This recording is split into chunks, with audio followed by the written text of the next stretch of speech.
Alright, hello, jour 4, leçon numéro 4 aujourd'hui. Donc, ce que je voulais vraiment vous apporter aujourd'hui, c'est le jour où tu vas réellement découvrir ce qui se cache derrière ton inconfort réel.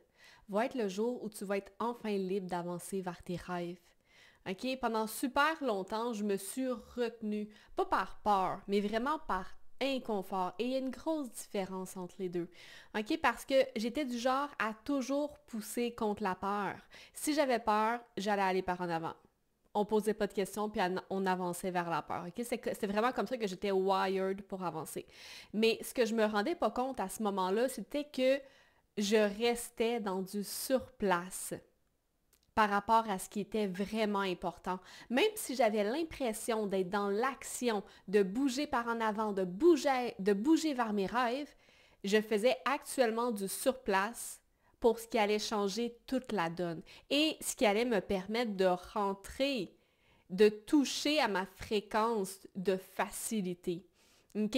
Donc, au final, ce que je veux vraiment vous faire comprendre, c'est que ce n'est pas de confronter la peur qui est important.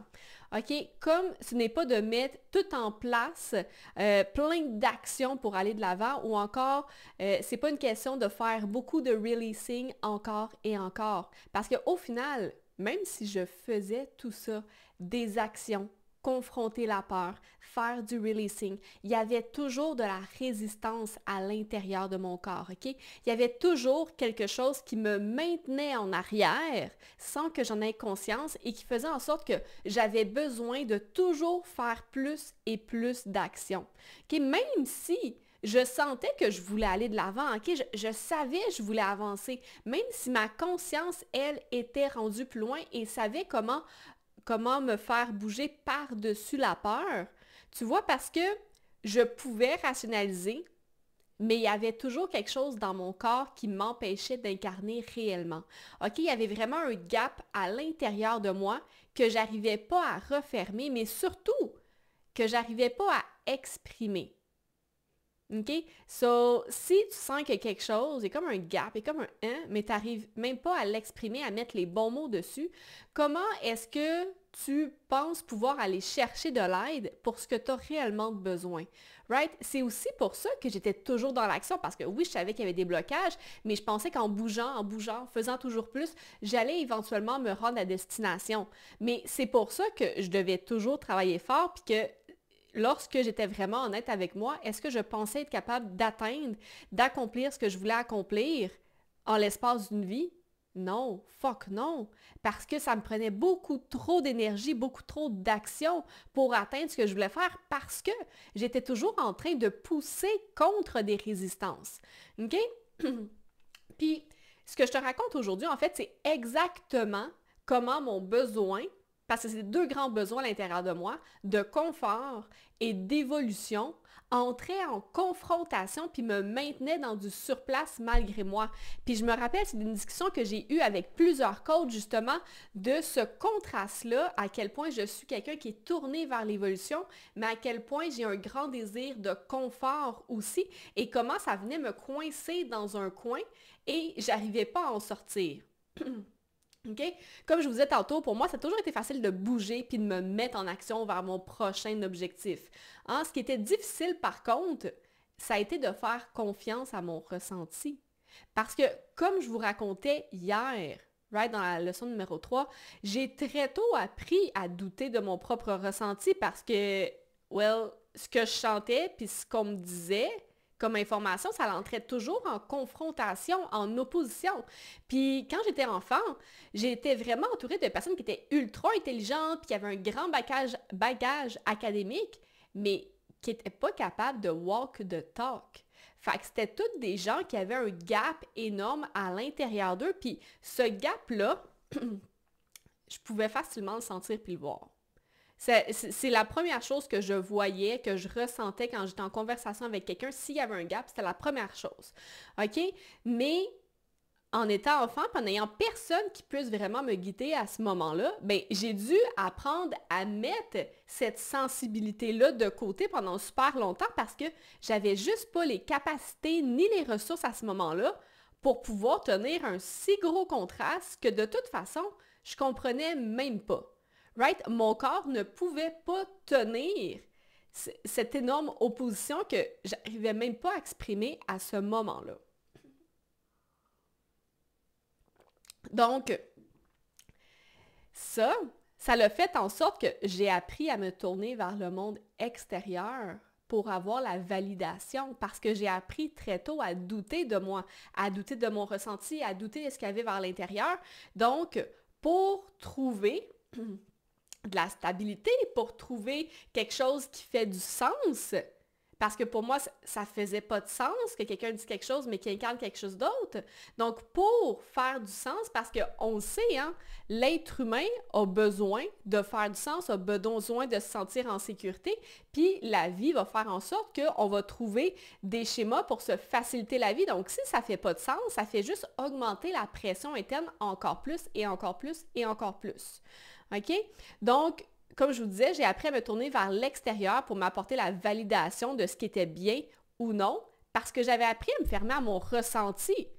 Right? Donc, par le fait même, si j'ai appris à me fermer à mon ressenti, mais ça fait en sorte que je me suis aussi fermée à ma capacité à m'apporter cette validation-là de ce qui est bien ou non pour moi. Donc, toutes mes bases, tous mes référencements étaient toujours tournés vers l'extérieur. Qu'est-ce qui est bien ou qu'est-ce qui est mal? Parce que je ne peux pas vraiment me truster moi. C'est trop overwhelming, ça me demande trop de... Je suis trop stimulée par ça et je ne sais pas quoi faire avec ça. C'est vraiment ça qui est arrivé. Et pourquoi je te raconte ça? C'est parce que c'est exactement la cause de ce qui m'a maintenue en surplace pendant si longtemps. OK? Parce que pour moi, c'était facile de bouger, à moins que ça implique d'autres personnes. OK? Ça, c'était mon talon d'Achille parce que vu que ma validation, ça venait juste de l'extérieur tout le temps, peu importe ce que je voulais faire, si ça avait le potentiel de causer de l'inconfort, pas juste de blesser, là, je parle vraiment de causer de l'inconfort chez les gens autour de moi, ça me paralysait. Donc, ça faisait juste m'appartenir à moi, je pouvais aller de l'avant, mais si, oh mon Dieu, cette personne-là va se mettre à douter de moi, oh mon Dieu, cette personne-là, elle me verra plus comme avant, oh mon Dieu, cette personne-là, ça va la rendre inconfortable si je fais ça, oh mon Dieu, vous voyez ce que je veux dire?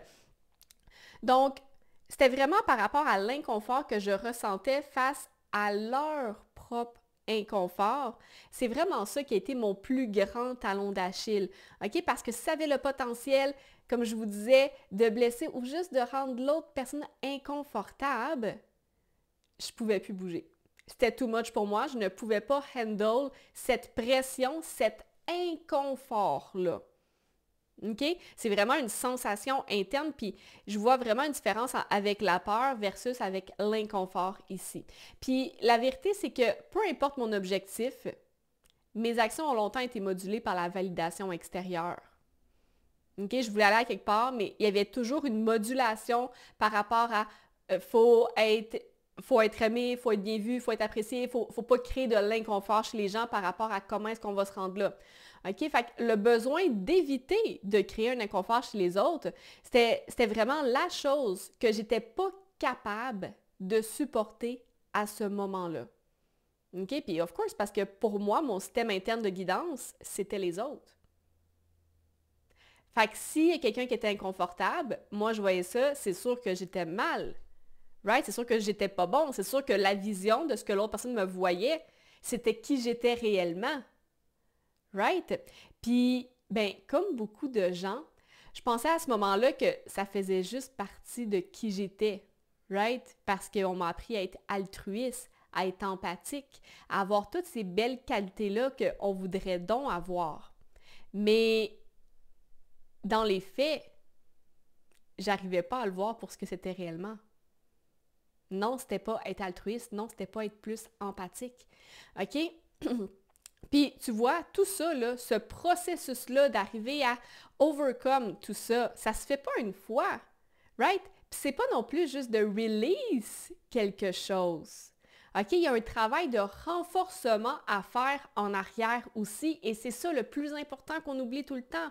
Donc, un peu comme un débalancement articulaire, un débalancement musculaire, si tu focuses juste sur le release, Ça va toujours revenir parce que tu n'apprends pas à être plus fort pour être capable de faire face à la situation, right? Quelqu'un qui travaille à un ordinateur et qui a une posture arrondie comme ça, s'il fait juste toujours release les pecs, les rotateurs internes, OK, il va avoir un soulagement immédiat. Mais si tu veux avoir un vrai changement, tu dois aller renforcer les muscles antagonistes, right? Tu dois aller renforcer la musculature au niveau du dos, au niveau des rotateurs externes. C'est là qu'on va venir créer un alignement. C'est pas juste en release, parce que ça, c'est une histoire qui finit plus si on focus juste là-dessus.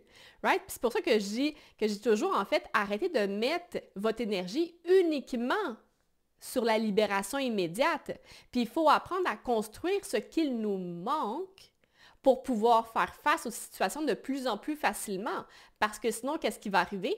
Je vais juste devoir release plus et plus et plus encore parce que je vais faire face à des situations qui sont de plus en plus complexes. Mais si je développe ma capacité interne en arrière, je peux faire face à de plus en plus de situations complexes avec de plus en plus de facilité. Parce que je ne focus pas juste sur passer à travers, puis ensuite je release le stress que j'ai mis sur mon corps. Je me suis renforcée à travers le temps, right? J'ai grandi en arrière de ça.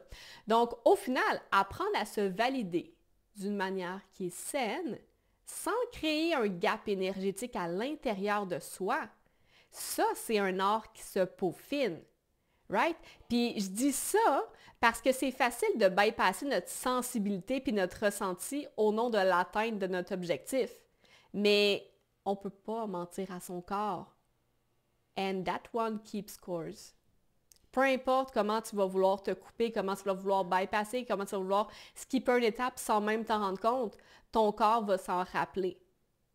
Puis éventuellement, il va falloir faire face à la musique.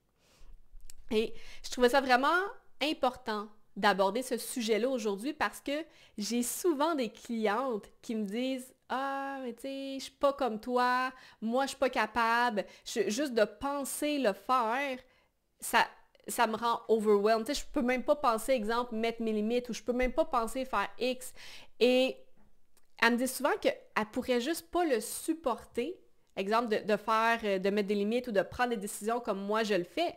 Mais ça n'a jamais été inné pour moi non plus. Right? C'est quelque chose qu'on choisit de travailler ou non. Un peu comme un bébé qui naît, il n'est pas capable de marcher tout de suite, il n'a pas les compétences, il n'a pas la force physique non plus. Right? C'est quelque chose qu'on choisit de mettre du temps ou pas. C'est quelque chose qu'on choisit de renforcer ou pas. Puis c'est pour ça que les gens, souvent, ça ne marche pas.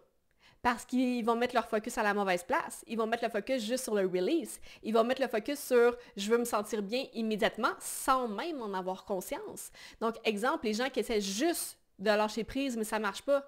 Ou qui essaient d'être moins stressés, mais ça ne marche pas. Ou qui essaient d'être plus connectés à soi, d'avoir plus de clarté, mais ça ne marche pas. C'est parce que le focus n'est pas à la bonne place. Ça, c'est une réponse de l'intégralité du corps par rapport au système ancré en arrière à l'intérieur de soi. Fait que si on essaie juste de changer ça, qui est la réponse du corps, ça ne marchera pas. On doit aller faire le travail en arrière, on doit aller faire le travail en amont. Right? Ça fait du sens? Puis la vérité, c'est que le travail en arrière, ça varie. Ça va toujours varier. C'est pour ça que quand que je fais, exemple, des publications, que je demande aux gens de commenter ou juste dans les coachings avec mes clients, c'est toujours personnalisé parce que la réponse adéquate va varier parce que tout le monde n'a pas le même background, tout le monde n'est pas rendu à la même place, tout le monde n'expérimente pas les choses de la même manière. C'est pour ça que quand on lit un livre, puis là, on le ferme, puis c'est comme « Wow, j'ai la connaissance infinie, à ce temps, je peux appliquer ça. » Puis c'est comme « Aïe, c'est compliqué. Hey, plus difficile à dire qu'à faire. Je comprends pas pourquoi j'arrive pas à le mettre en pratique. J'arrive pas pourquoi j'arrive pas à l'incarner. » C'est parce qu'il y a pas, c'est pas un modèle, point 1, 2, 3, 4, 5 que tu dois accomplir. Ça varie toujours selon la situation, d'où l'importance d'avoir quelqu'un qui est capable de voir ce qu'on n'est pas capable de voir pour être capable de moduler et d'ajuster en cours de chemin. Right? Puis, c'est pour ça que je trouve ça tellement important le travail en temps réel. Right? Le travail dans... On est dans la réalité, on est maintenant, on travaille avec ce qu'on vit, ce qu'on ressent, ce qu'on expérimente en ce moment même. C'est là qu'on va voir des vrais résultats durables parce que c'est là qu'on renforce au bon moment et qu'on apprend à lâcher prise au bon moment. C'est là qu'on va mettre le focus sur les bonnes choses plutôt que d'avoir un point de vue qui est fixe puis essayer de faire ce qu'on doit faire, mais qui n'est pas nécessairement adapté à notre situation en ce moment même. Puis c'est pour ça aussi que des fois, on fait du travail, puis ça va super bien, puis pendant 1 an, 2 ans, wow, j'ai vraiment thrive dans mon environnement, j'avais une bonne régulation émotionnelle, j'arrivais à bien faire face au stress, puis à un moment donné, les choses se mettent à tout être chamboulées. C'est parce que dépendamment du processus où est-ce qu'on est rendu, ça ne nécessite pas les mêmes habiletés et les mêmes compétences. Et si on continue à faire ce qu'on a toujours fait, ben oui, c'est sûr qu'on plafonne. C'est sûr qu'on plafonne. Donc, l'importance de justement pouvoir s'ajuster, se moduler, d'avoir une vision qui est capable d'évoluer. Right? C'est pour ça que je suis pas très forte sur... J'ai déjà été très forte, là, environ 3 à 8 ans. J'étais très forte justement dans les modalités, des techniques, des outils, des trucs qui nous aident, mais qui sont fixes. Ça peut aider momentanément, mais c'est pas ça qui va nous aider à évoluer sur le long terme d'une manière qui va être facile. Right? Et c'est pour ça que justement d'avoir un travail qui est en temps réel, d'être accompagné en temps réel, puis de pouvoir ajuster au bon moment, de développer cette capacité, cette flexibilité de régulation, cette flexibilité émotionnelle, cette flexibilité de voir et de s'ajuster, c'est ça qui va faire le plus grand, qui va avoir le plus grand impact finalement sur le long terme, right? Puis, je vais juste finir avec ceci pour aujourd'hui. Trois tips, OK? Puis, quand que je vais vous dire ça, je veux vraiment que vous preniez le temps de regarder, d'être attentionné sur comment est-ce que votre corps réagit. OK? Puis, s'il vous plaît, partagez-le moi dans les commentaires. S'il y en a un des trois qui a plus remonté, s'il y en a un des trois qui a plus réagi fortement, ou c'est quoi qu'il y avait en arrière, ou c'est quoi l'inconfort, ou est-ce qu'on était confortable, bref, peu importe comment vous êtes senti, qu'est-ce qui a remonté, partagez-le moi dans le commentaire. Puis, by the way, sentez-vous pas gêné de partager ici. OK? On est là pour ça. Puis la vérité, c'est que ce que tu expérimentes, il y a des bonnes chances qu'il y ait plein d'autres personnes qui expérimentent la même chose. C'est pas tout le monde qui va être rendu à la même place, puis c'est pas tout le monde qui va être prêt à le partager, mais si tu sens qu'il y a une partie de toi qui a envie de le partager, OK, même si c'est parfois terrifiant comme d'être le premier, mais be brave enough to lead the way. OK? On se sent tellement vu, soutenu, le moment qu'on se rend compte qu'on n'est pas seul et qu'on expérimente toutes des choses qui sont similaires. OK? Puis le premier point aussi que je voulais en venir, c'est si tu es un people pleaser, fais juste dire non puis arrête de chercher à t'expliquer. Fais juste dire non. Essaie pas de t'expliquer. Point numéro 2. Si tu es du genre à te sauver constamment des conflits, va avoir cette conversation puis va dire ce que tu as réellement envie de dire maintenant. C'est difficile, hein? Puis si tu t'empêches de dire quelque chose par peur de ce que les gens vont penser, say it now. Facile, difficile, plus facile à dire qu'à faire. Dis-moi dans les commentaires. S'il y a des choses que vous voulez qu'on aille avec plus de précision aussi, c'est juste un partage de comment vous êtes senti. S'il y en a un qui est plus facile ou plus difficile que d'autres, j'ai vraiment envie de vous entendre. Puis, si jamais c'est exactement ce que tu t'es dit, aïe aïe, plus facile à dire qu'à faire, OK, mais que tu souhaites enfin briser ce cycle de validation pour être libre dans ton corps et être capable de stand tall avec confiance. Ma plus grande invitation, c'est vraiment de venir m'écrire en privé pour qu'on puisse élaborer sur cette discussion-là et voir ensemble c'est quoi le next step. C'est quoi le next step? Puis si tu as envie de bouger de là, ben ouais, il faut préparer le next step. Sur ce, passez une super belle journée. On se voit demain.